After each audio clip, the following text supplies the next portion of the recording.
On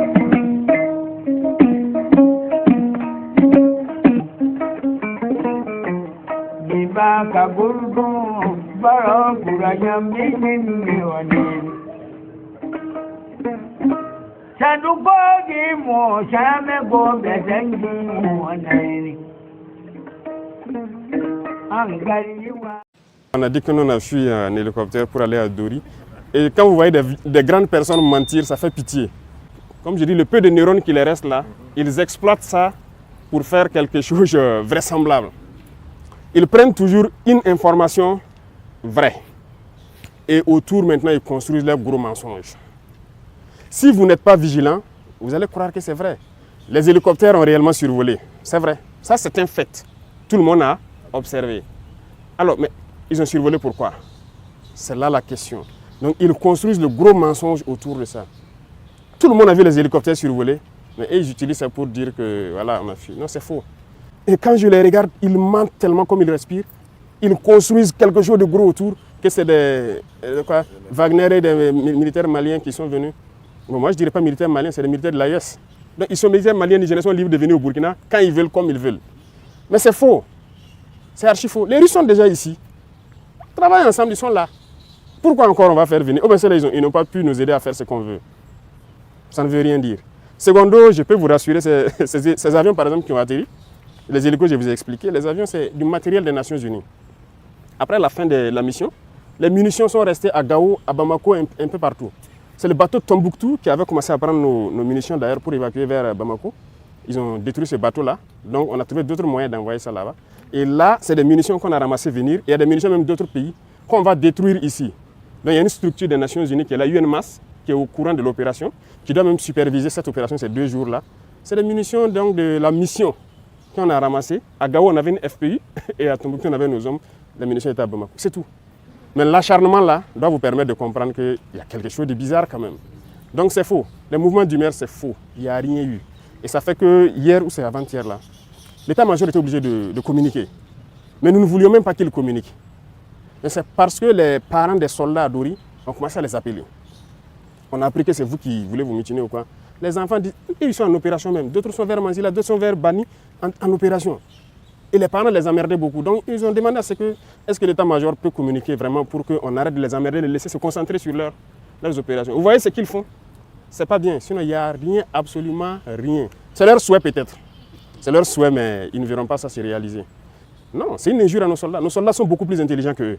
Ils savent ce qu'ils font, ils savent où est le pays, ils savent où on part. Si c'est vacant, qu'ils viennent prendre. Puisqu'ils ont dit qu'on a fui aller au Niger, non?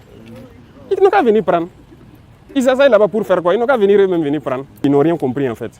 Mais comprenez-les, s'ils ont été payés et qu'ils n'ont pas atteint leur objectif, ils sont obligés de mentir pour justifier ce qu'ils font.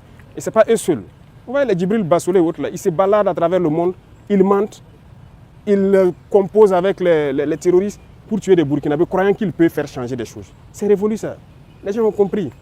Donc il faut leur dire peut-être si c'est vacant, ils n'ont qu'à venir. Ils viennent prendre. Ces gens n'ont rien, ils n'ont pas d'enfants, ils n'ont rien dans l'armée. Et c'est vous qui vous asseyez là-bas pour essayer de manipuler les enfants d'autrui, espérant faire ce que vous voulez. Est-ce qu'ils sont intelligents?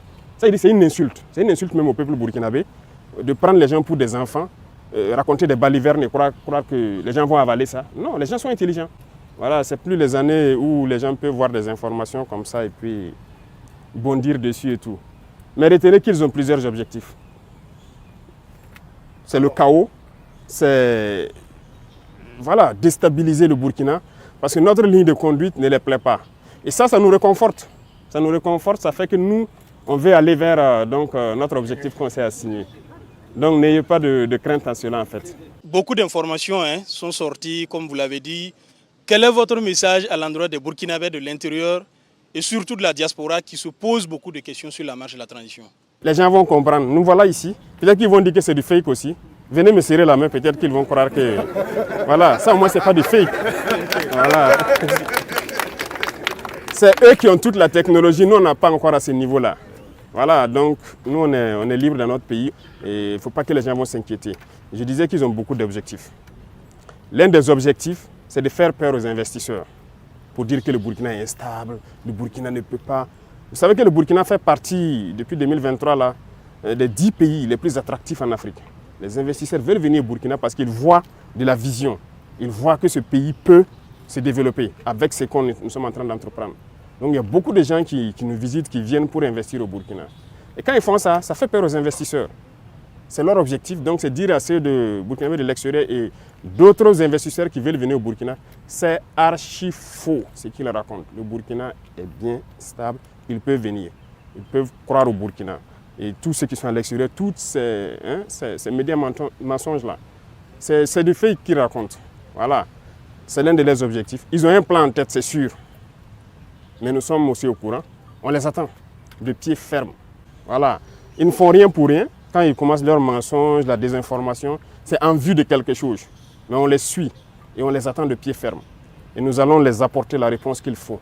Et ceux aussi qui sont à l'intérieur, qui continuent de manipuler avec eux, ils vont nous comprendre.